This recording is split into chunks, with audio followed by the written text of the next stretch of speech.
Hello, guys. Welcome to yourwealthyjourney.com. It's where we interview successful entrepreneurs. We want to learn from them, their success stories, maybe some of their struggles also. My name is Joseph Simeon Deonaraine, and I will host an interview today with the awesome RJ Hodges. Thank you so RJ, much, Joseph. Thank you for having me. welcome. Yeah, I'm happy to have you here. Um, Definitely. who is RJ? RJ is a professional speaker. He's a certified personal mastery life coach. He's a certified practitioner of the healing art of Reiki. I hope I said that right. Right. Yeah. No, everybody messes us up, so it really doesn't matter. But that's just fine. No. Okay, okay. And he's the best-selling co-author of the book Mission Unstoppable. Um, he partnered together with world-renowned leaders such as George Fraser and Les Brown. I think Hmm. many people have to know Les Brown, Yeah. and he's the author of the book called "You Can't Practice at the Game: The Art of Mastering You." Do you want to Hmm. add anything about yourself, RJ? The only thing that may not have been in there is that I am also a business development coach, which Oh yeah. is Okay. something that I get an opportunity to do every single day, which I absolutely love. Okay. Great. Great. Yeah. Okay. We'll dive into the questions. And Okay. Sounds good. our first question is what does wealth means to you, RJ? Uh, You know, when I think about wealth, I more so think about freedom and I think about choices. okay. I know a lot of times when we say wealth, we only think about money. Yeah. Yeah. But I feel like money it's a part of wealth. It's not the entire thing because I would never want to have an abundance of money without an abundance of health Yeah. or an abundance of great relationships or any of those components of our lives that really make us thrive, those things that really cause us to smile and be really happy and fulfilled every single day. So Yeah. when that term wealth comes in my mind, I think of the entire piece of the pie, your happiness, your spiritual health, your physical health, your emotional health, your relationships. I also think about the money as well because I think all of those things they coincide, they all go together. So and I think when you get all of those things working and thriving at the same time and at the same pace, you really understand that wealth is just happiness. Okay. Wealth is that feeling of joy and that feeling of unconditional fulfillment.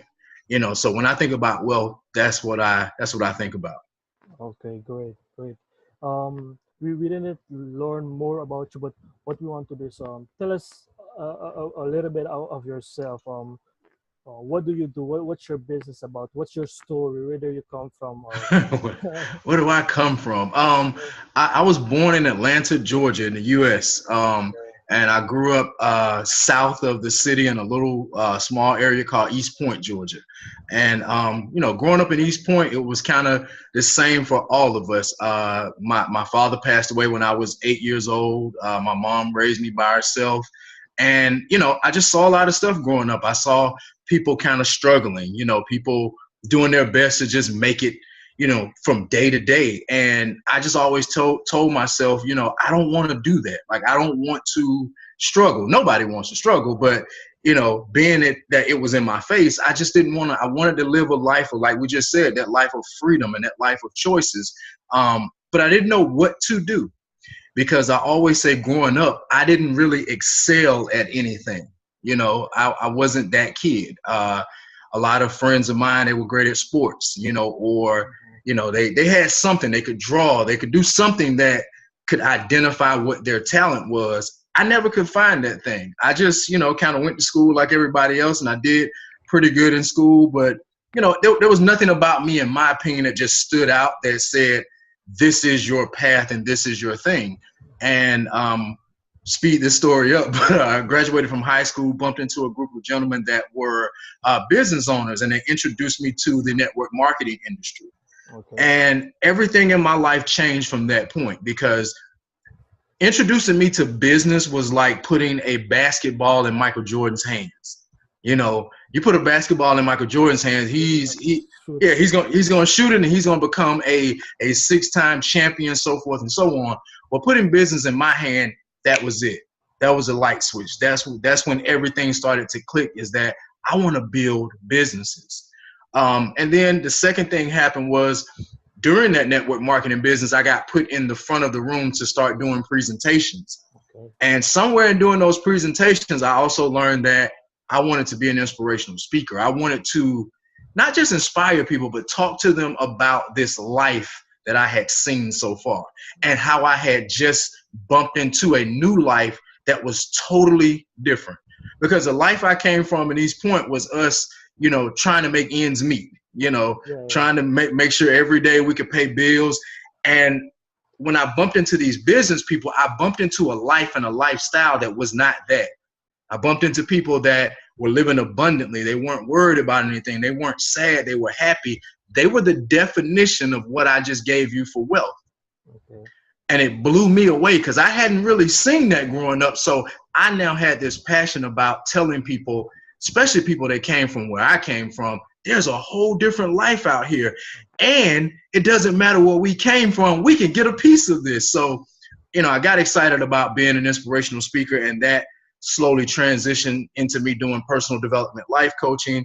And then it transitioned into me doing business coaching. And that's where I've been. Okay. And okay, so actually you already answered my next Okay. question. Like how did the business idea come about? Yeah. So, Well, yeah, I mean, and it came about through that network marketing venture. I learned so much during that time. And then somewhere in the midst of that, I learned that I didn't want to do network marketing anymore. I didn't want to market goods and services or anything like that. I strictly wanted to help and inspire people. okay. I'm sorry, go ahead. Okay.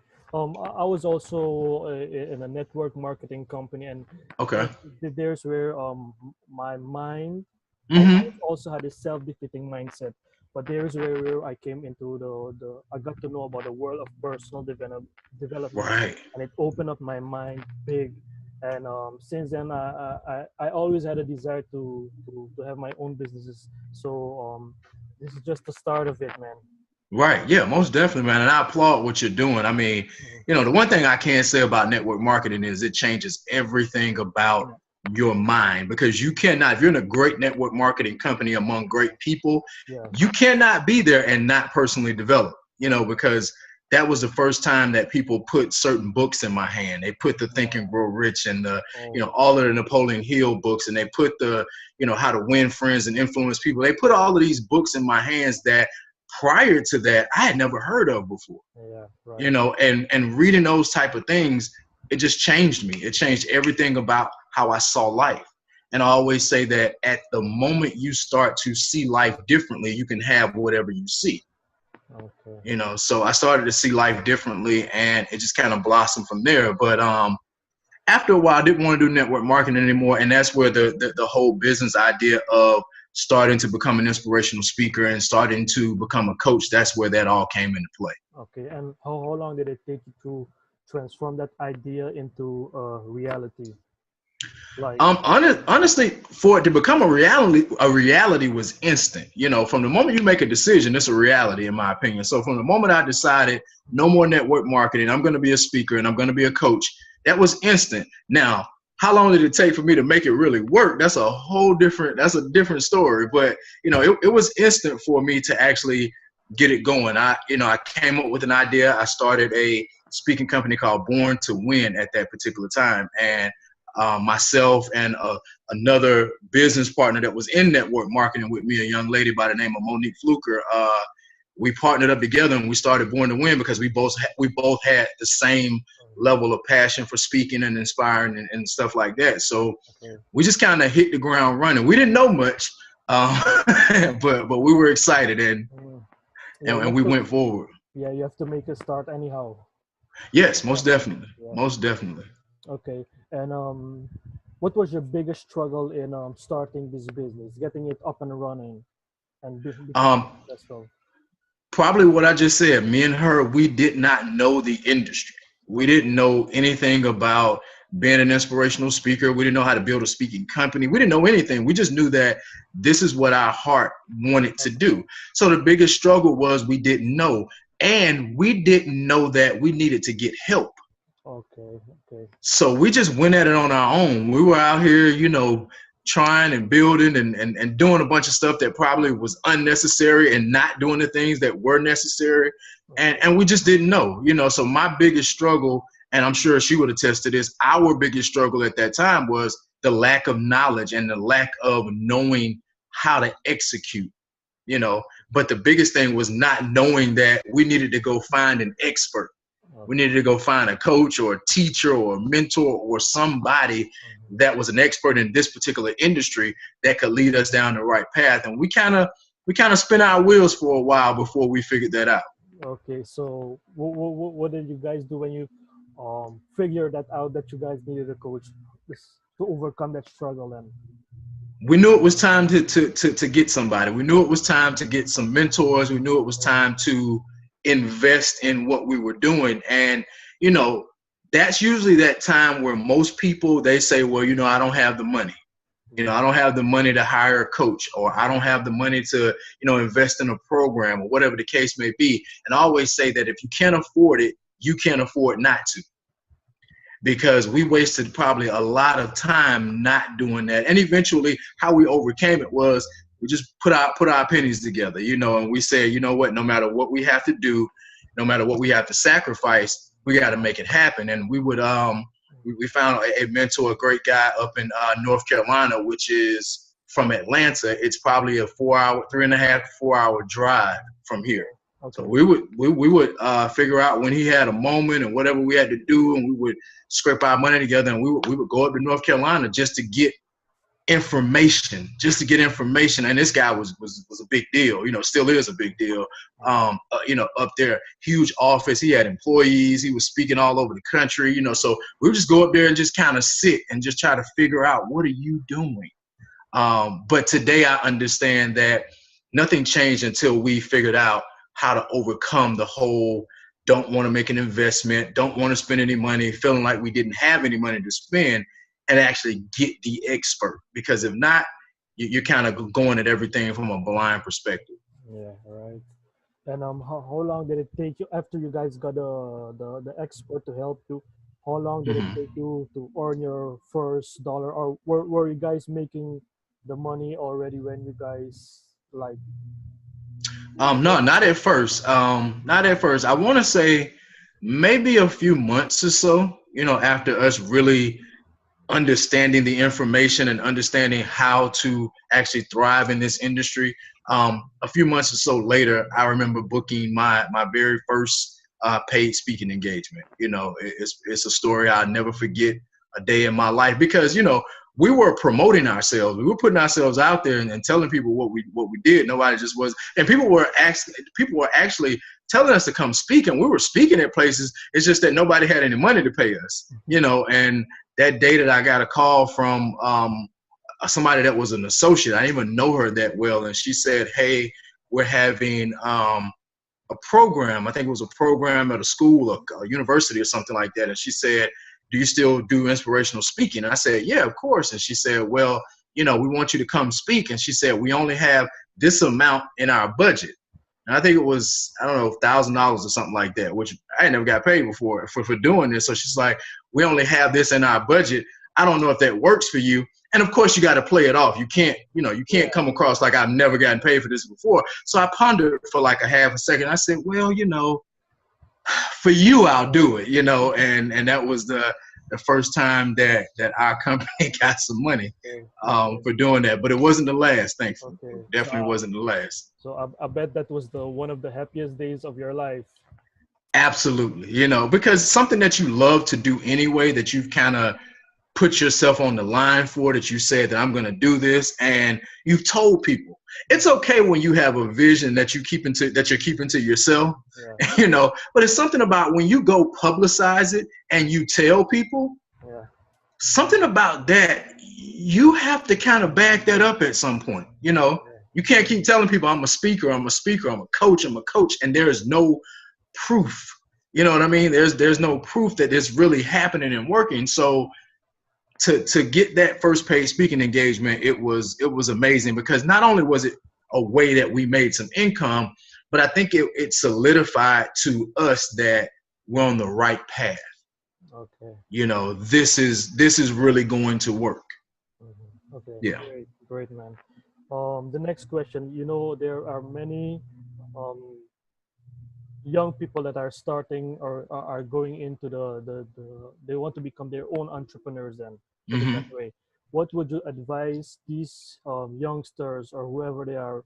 What would you advise them to do, or how much hours would you advise them to work on their business every day? I'm gonna break that up into two answers. The first thing is, I would advise anybody that's going into business to first and foremost search your soul. And what I mean by search your soul, what is it that you really want to do? Who do you really want to help? What are you passionate about doing? Don't just jump into something because it proves that it's going to make money. And that's what a lot of aspiring entrepreneurs do today. Either they, buy somebody's program online that guarantees to make you X amount of dollars in the next, how many ever days, and whatever it is that they're doing, they have no passion about it. They could care less about it. And it really doesn't work out it doesn't work out for them.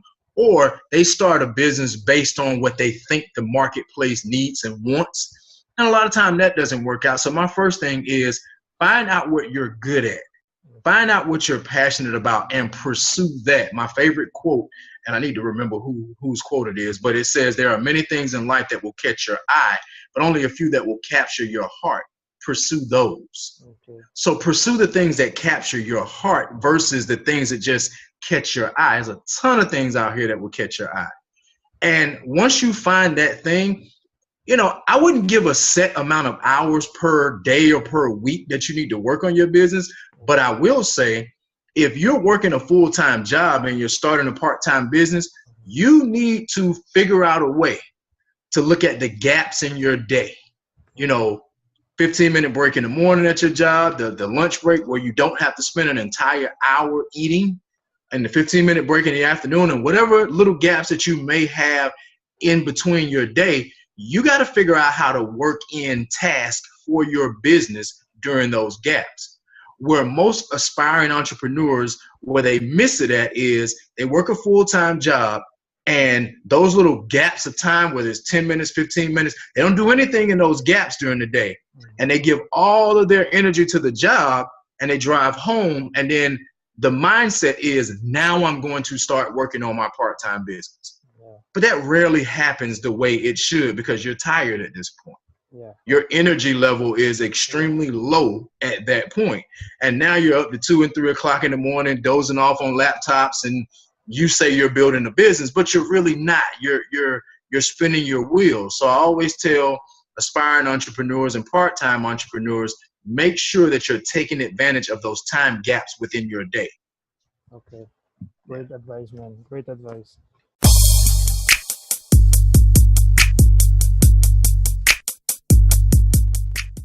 Okay, we'll go to the next round. It's called the lightning round or the fun round. Okay, cool. What's the best book you've ever read and why? Oh man, I hate these questions because I gotta choose. Can I do two? Okay, man. Two, cool. I cheat a lot. I cheat on these questions a lot because, man, definitely Napoleon Hill. Think and Grow Rich is great. I love his Napoleon Hill's Laws of Success Complete, because it has all of his laws in one book. Probably the greatest thing that I ever read, and I don't understand how any entrepreneur can survive without reading that. That is a serious statement. The other one is called The Game of Life and How to Play It, by a woman by the name of Florence Scovel Shinn. It's not a big book, but it really dives into your conscious, subconscious, and superconscious mind, which to me, to be an entrepreneur or to be somebody that's going to create wealth in all facets of your life, it is a thinking game. You got to do some stuff, but it's a thinking game. It's a strategy game. And those books break down those intangibles. It breaks down those internal strategies that most people just don't pay attention to. So I would do those two: Napoleon Hill's Law of Success Complete and The Game of Life and How to Play it. Okay, great books, by the way. Yeah. What's a daily habit of yours that contribute to your success? What are you? Man, two things again. Try to do one, but it won't be complete without the other. One is meditation. I definitely believe that you have to turn off outside stimuli at some point. Yes. You know, we live in a world where social media is rampant and we get information just from everywhere. You know, it comes in, you know, in abundance, but you need to turn that off at some point, because I believe that the spirit within, or your innate intelligence, or whatever you want to call it, I believe that it's always speaking. Yeah. I believe also we're not always hearing because we're cluttered. We have so much other information going on. So I meditate every day.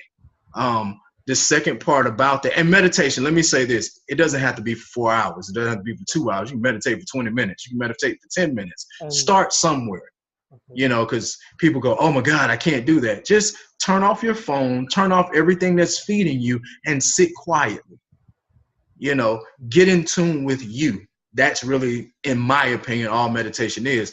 The second thing is that I take in information every single day that's in line with what I want and what I believe. I always tell clients and people that I work with, there is no way for you to become one thing and take in information that's contrary to that. You know, so if you're trying to produce in a business, or you're trying to build a business, but all the information you take in every day is the economy's messed up, it's hard, entrepreneurship is hard, most people don't make it, there's no way you're going to produce that end result that you want with that information. So I take in purposely an abundance of information that supports everything that I want. Okay, great, man. Two things. Okay, great habit. And who are your top 3 role models? Ooh, top 3. I get 3 this time. Let's see. Yeah. Top 3 role models. People that I've learned from, the most from a it's a ton of people, but people that I've learned from the most from a business aspect. I've learned a lot from Tony Robbins. Yeah. Okay. Of course. I've learned a lot by watching Oprah. Okay.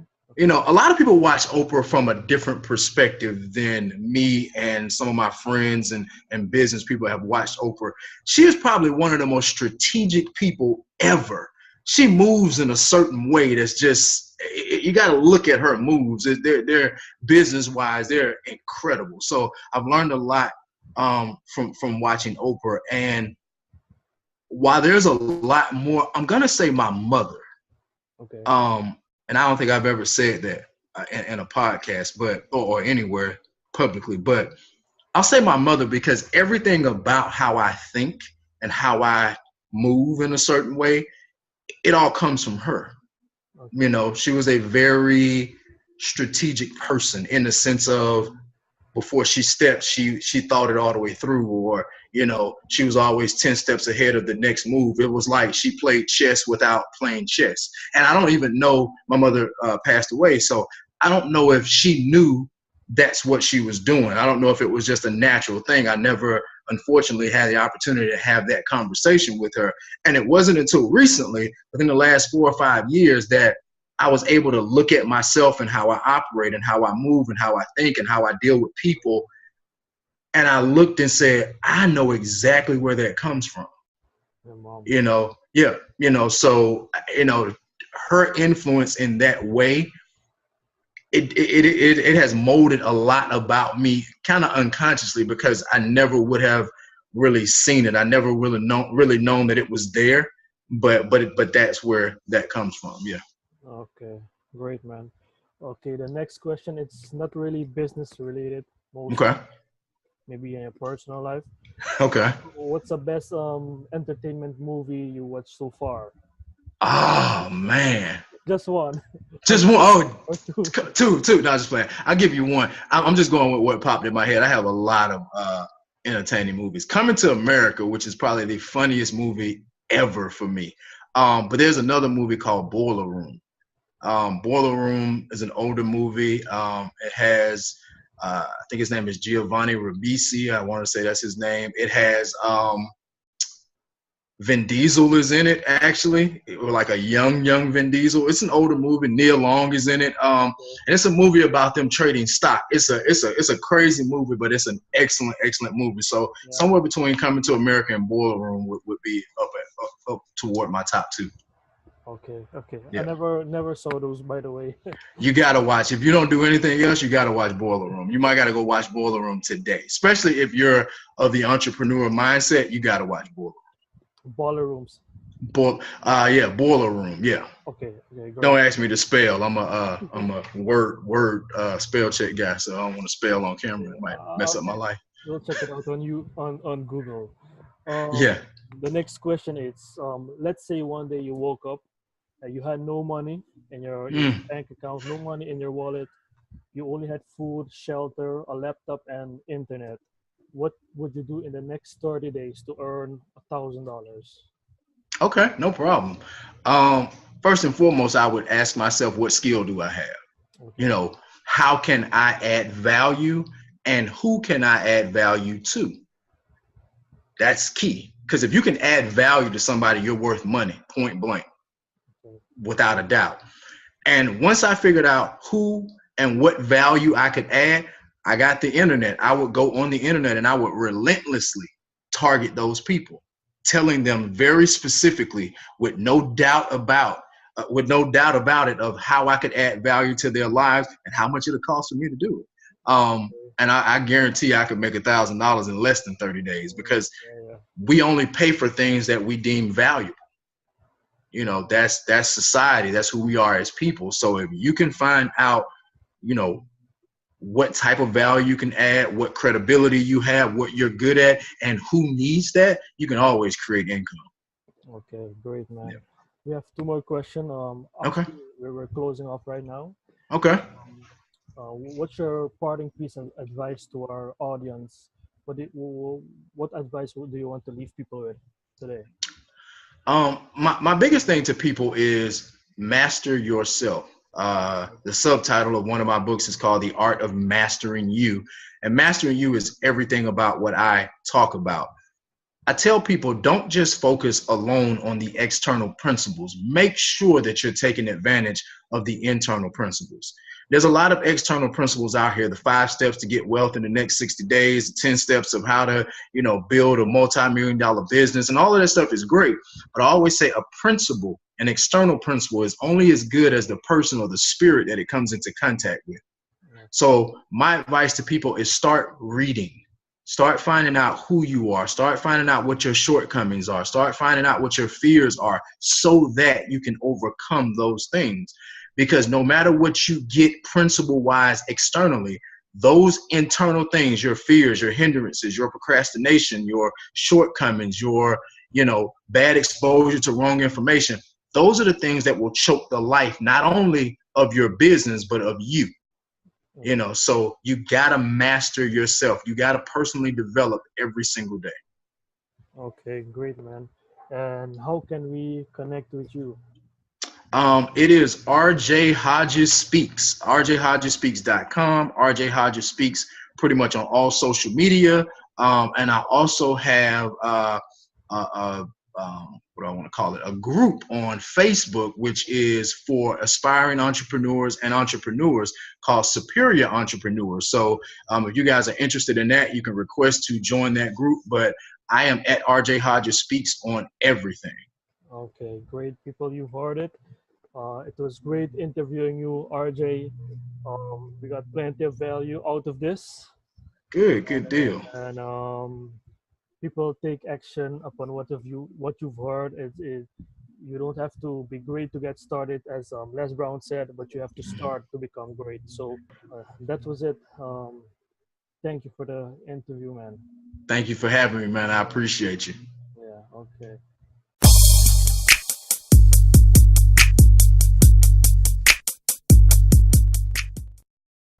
Hey guys, I hope that you have gotten ton of value from this interview. I have a free gift for you guys, and you can check that out in the link below. It will be marked free gift. So